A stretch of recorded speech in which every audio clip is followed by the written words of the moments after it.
Egaa torbee darbee qophii bara dhumaatiif ta'uu qabu. Bara dhumaatiif qophiin ta'uu qabu isa kamiidha yoo jennu tokkoffaan dammaquu. Dammaquu. Ati yaa isa raftu maal ta'edha macaafichi? Dammaqi jedha. Dammaqi. Dammaqi.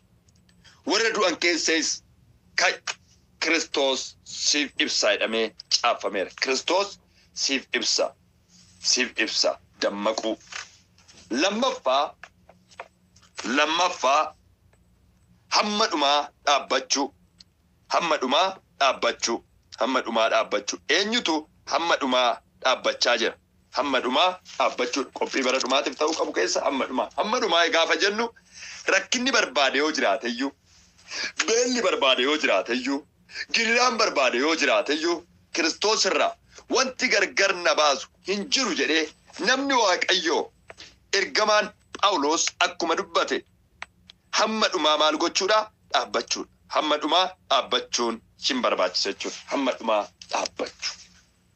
Kanaaf ergamaan Phaawulos waan tokko dubbata. Mee macaafa Roomee boqonnaa 8 kaasee raawwadhee isiniif dubbisa. Gooftaan galataaf ulfina guutuu yaa fudhatu kunoo macaafa fuuldura keessanitti banaatum. Akkas jedha 34 irraa eenyutu itti faradaree eega Kiristoos Iyesuus du'ee kaafame immoo gara mirga Waaqayyootti argame Waaqayyoon nuuf kadhate kan itti faradu hin jiru. Eenyutu jaalala Kiristoos gargar nu baasa? Giriraa yookis muudam yookis ari'atamuun, beel qullaa ta'uun, sodaachifamuun yookis jedha billaadhaan gargar baasuun danda'aaree? Yoomiyyuu hin danda'u. Hamma dhumaa dhaabbachuun isa kanaa. Murtoo fudhachuu. Eenyutu ana jedha? Kiristoos irraa gargar na baasa. Wanta na Kiristoos irraa gargar na baasu jira. Isa gara hundumaa isinittan hima jedhee raawwateeti. Kan namni Waaqayyoo warra Roomaa keessatti kan dubbate ergamaan Phaawulos. Eenyutu jaalala Kiristoos irraa gargar na baasa? Gidiraadhaa jedheen kunillee gargar nan baasu. Muudamni jechuun ari'atamuu. Guutummaatti ari'atamuu keesseera muudamni kun. Baay'ee raafamuu jechuudha. Baay'ee raafamuu, dhiphachuu, ari'atamuu, beel, qullaan, sodaachifamuun, billaadhaan gargar ba'uun. Inni kun hundumtuu ana Kiristoos irraa gargar nan baasu dheeti. Namni Waaqayyoo ergamaan Phaawulos kan dubbate. Kanaaf qophii bara dhumaatiif barbaachisa kana. Qophii bara dhumaatiif. Cimnee dhaabbachuu. Obboleessi kee sababa bosona galee qabsoo garagaraa keessa galee ati qabsoosa keessa galuun sin barbaachisu. Qabsoon kee wangeela isa dhugaa. Qabsoon kee karaa qajeelin isa dhugaa ta'uu qaba. Isarraa bu'uun qaba. Sababa obboleessi kee karaan taane miidhameef aloo ba'uuf jettee raawwattee wangeela gatuus sin barbaachisu. Cimni hamma dhumaa dhaabbachuu. Kiristoos irraa wanti gargar nan baasu hin jiru jennee dhaabbachuun. Sadaffaa wangeela labsuun. Qophiin bara dhumaatiin nu barbaachisu wangeela labsuun. Lubbuu baay'atu dukkana keessa jira. Lubbuu baay'atu kufeera. Lubbuu baay'atu rakkachaara. Lubbuu baay'atu karaatti deemu dhabeera. Kanaaf sagalichi Waaqayyoo macaafa Maatiyos boqonnaa 4 lakkoofsa 16 irratti sagalee Waaqayyo gooftaa macaa akkas jedha. Yesuus ilmi Waaqayyoo jiraatan. Kallattumaan iddoo kana kaasee yommuu suni dubbisu sagalichi Waaqayyo gooftaa macaa cimsee raawwateen dubbata. Sabni dukkana keessa jiraate ifa isa guddaa san argeedha. Warra gooftummaa du'aa fi gaaddidduu du'aa jala jiraniifis ifni ni ba'ee jedha. Kun ta'uudhaaf wangeela labsuun nu barbaachisa. Yoo nuti wangeela labsine sabni dukkana jalaa akkamitti ifa arguu danda'a? Gooftummaa du'aa jalaa akkamitti ba'uu danda'a? Kanaaf gooftaan Yesuus Kiristoos gaafa dubbatu akkas jedhe macaafa Maatiyos boqonnaa 28 lakkoofsa 19 gidduutti dhattanii gaafa dubbistan egaa dhaqaa gara biyya lafaatti jedhe maqaa Abbaatti kan Ilmaatti hafuura qulqulluutti saba koo maal gocha cuubuudhaan barattoota koo godha waan ani isin abboome barsiisa anis bara hamma baraatti hamma bara dhumaatti isin wajjin nan ta'a kan jedhe gooftaan.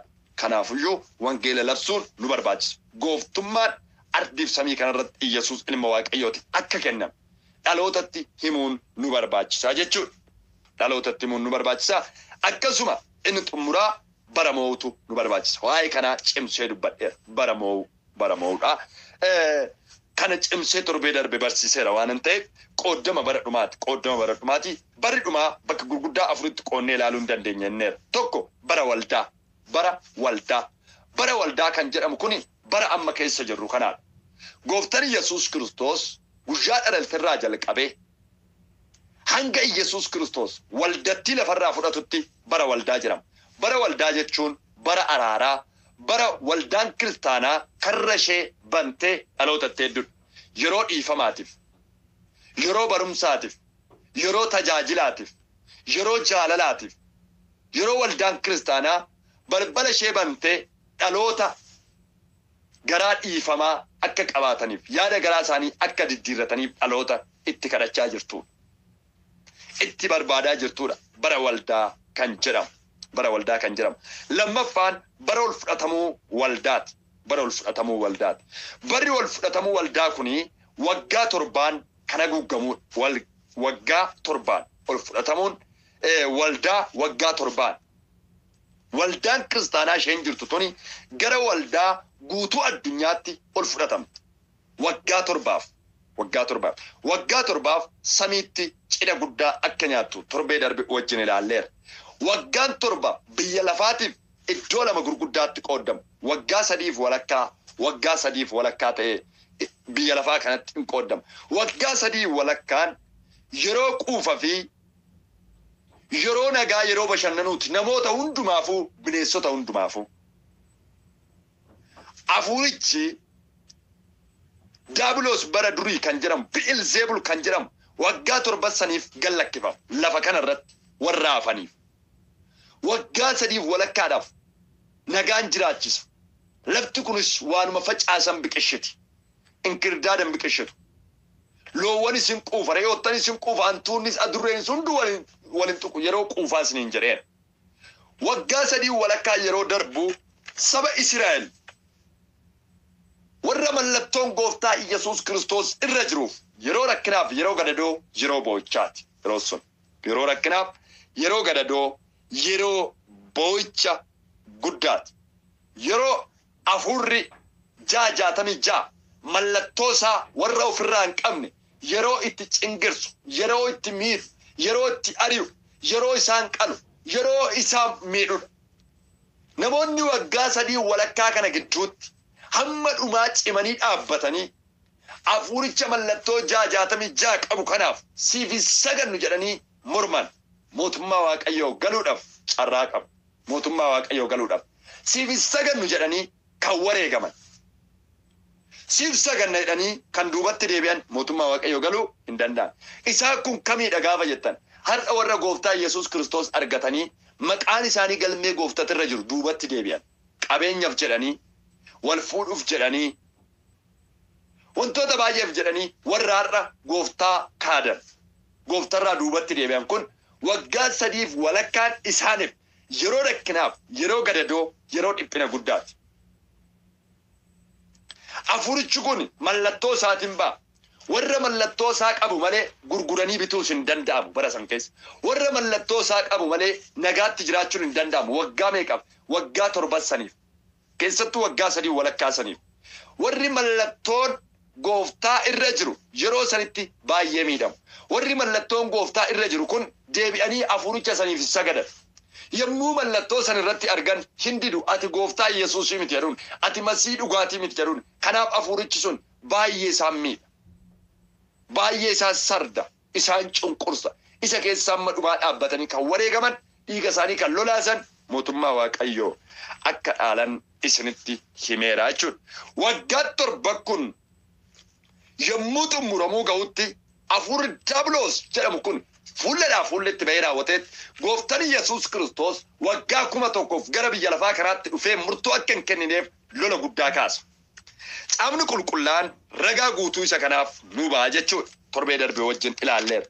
Ragaa guutuu nuuf ba'a. Waggaan torba kun erga xumurameen booda gooftaan Yesuus Kiristoos qulqulloota isaa wajjin dhufee gara biyya lafaa kanaatti akka inni murtoo kennineef hoolottaniif re'oottan gargar akka hin baafneef lola guddaatu qilleensa keessatti ka'a. Macaafa mul'ata Yohaannis boqonnaa 12 lakkoofsa 8 irraa kaasee bineensichi mirga hin arganne deebi'ee isaaf ergamoota isaatiif waaqa keessatti iddoon hin argamne.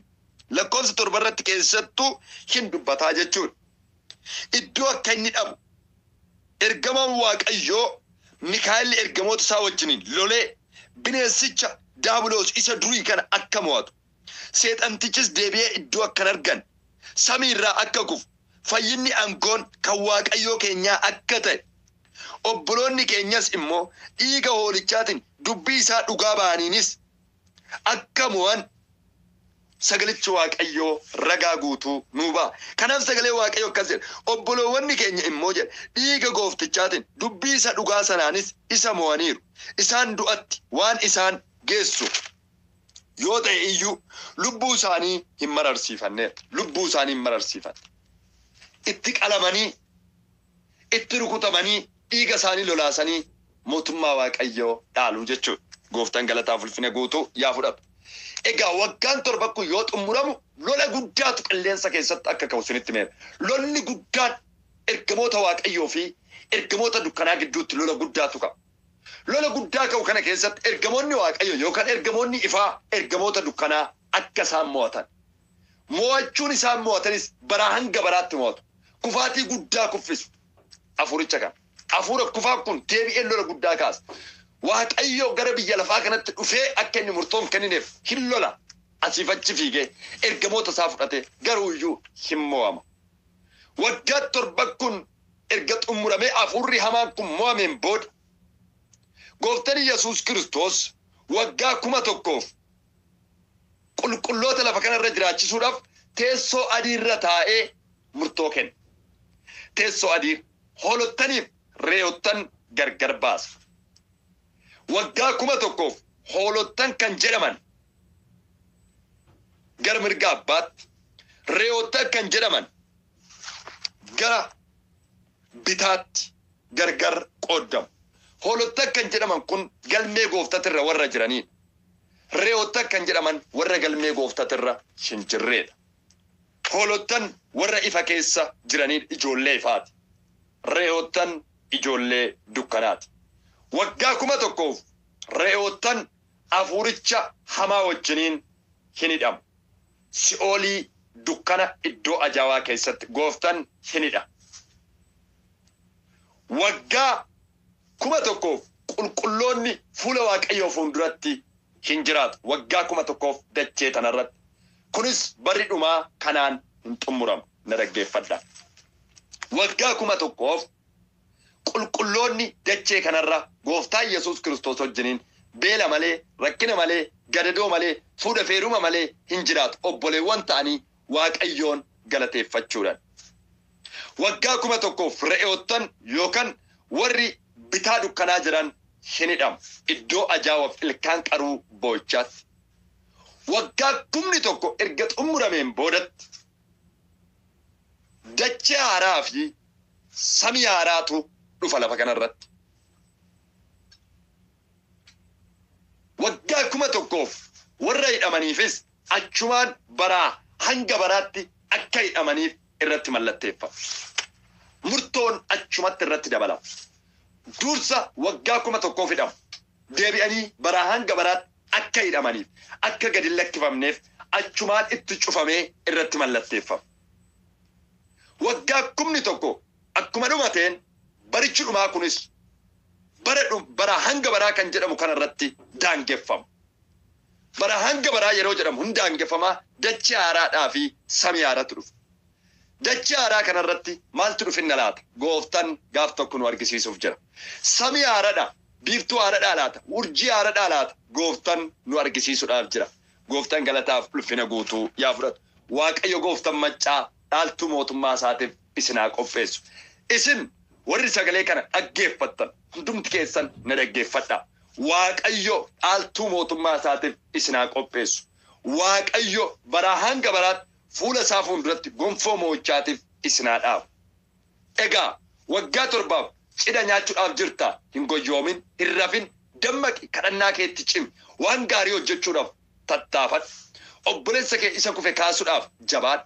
Isa beela'eef laachuudhaaf jabaadhu. Isa daaritti uffisuudhaaf jabaadhu. Isa dogongore karaatti deebisuudhaaf jabaadhu. Kan sirraa eeggamu isa kanaa. Isa kana duwwaatu sirraa eeggamu. Akka dubartoota abchaalota 5 san ta'a. Fuula waaqaa fuulduratti kadhannaan dhabinaa.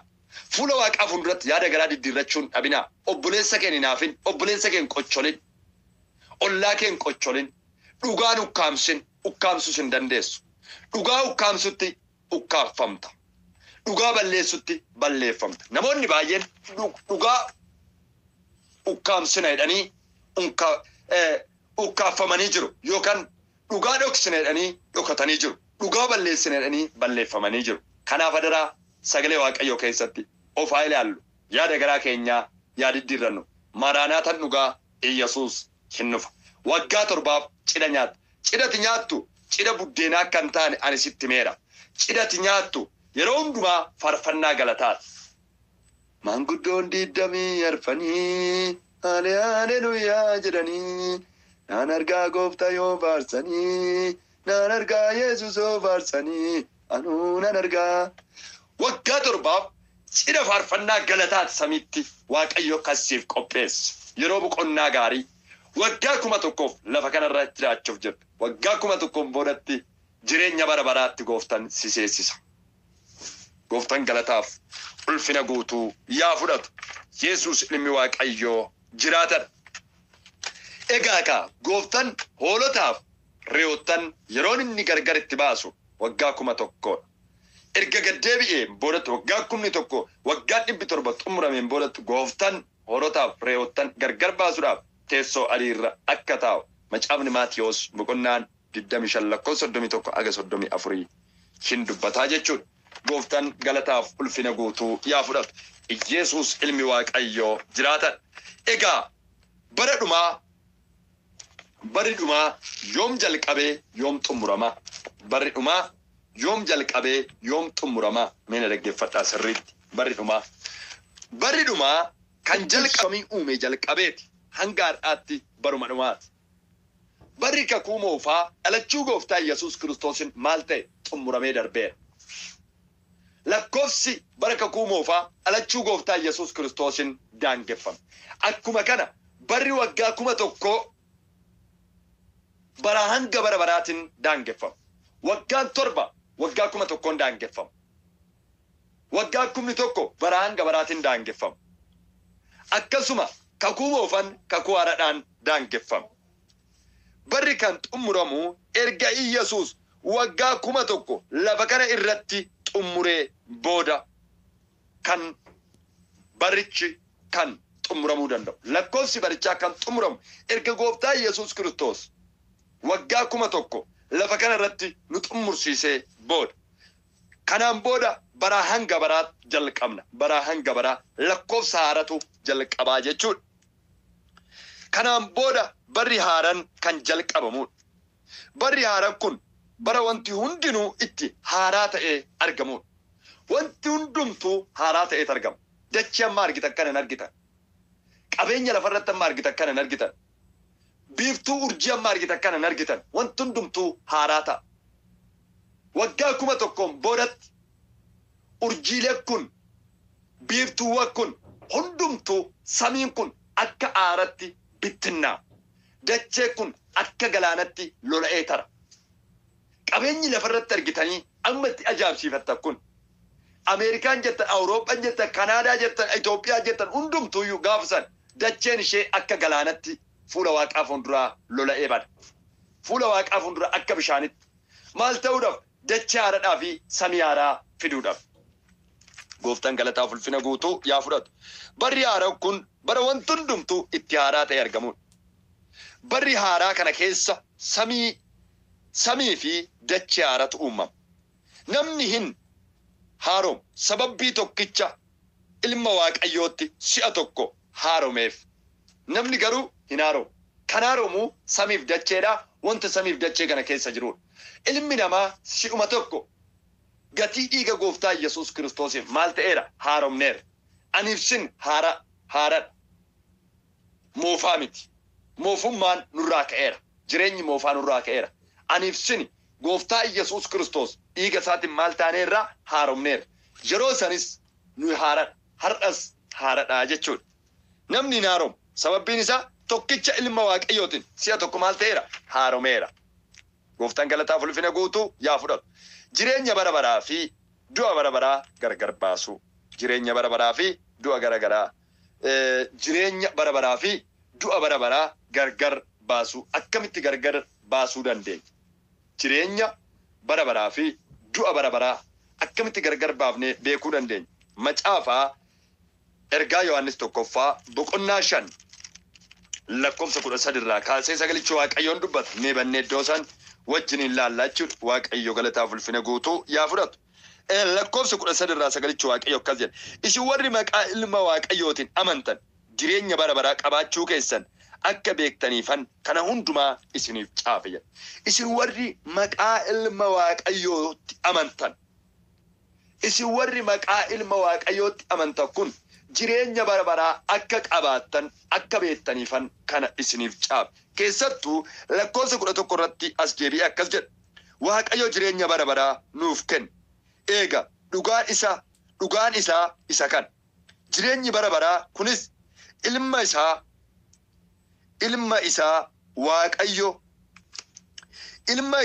Waaqayyo qabaatu jireenyicha qaba. Ilma isaa keessatti argama. Namni ilma Waaqayyoo qabaatu jireenyicha qaba.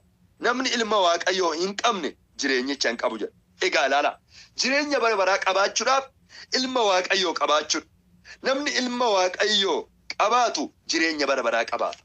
Jireenya bara baraa qabaachuudhaaf ilma Waaqayyoo qabaachuun nu barbaachisaa jechuudha. Namni jireenya bara baraa kan qabaatu abbaan kan nuuf erge Yesuus Kiristoositti qabamnee jiraachuudha. Yesuus Kiristoositti qabamnee jiraachuudha. Yohaannis boqonnaa 15 lakkoofsa 4 hanga 14 gidduutti Gooftaan Yesuus Kiristoos cimsee hin dubbata. Egaa iddoo kanatti akkas jedha sagalichi Waaqayyoo gaafa dubbatu. Yohaannis boqonnaa 15 lakkoofsa 4 irraa kaasee sagalee Waaqayyoo akkas jedha. Yesuus ilmi Waaqayyoo jiraatan. Anatti qabamaa jiraadhaa. Anis isinitti nan jiraadha. Akkuma dameen muka waynichaa qabatee yoo jiraachuu dhabaate ofiin ija godhachuu hin dandeenye. Isinitti qabamtanii yoo anatti qabamtanii yoo jiraachuu dhabaattan ija godhachuu hin dandeessan. Isinis natti qabamtanii jiraachuudha yoo baattan.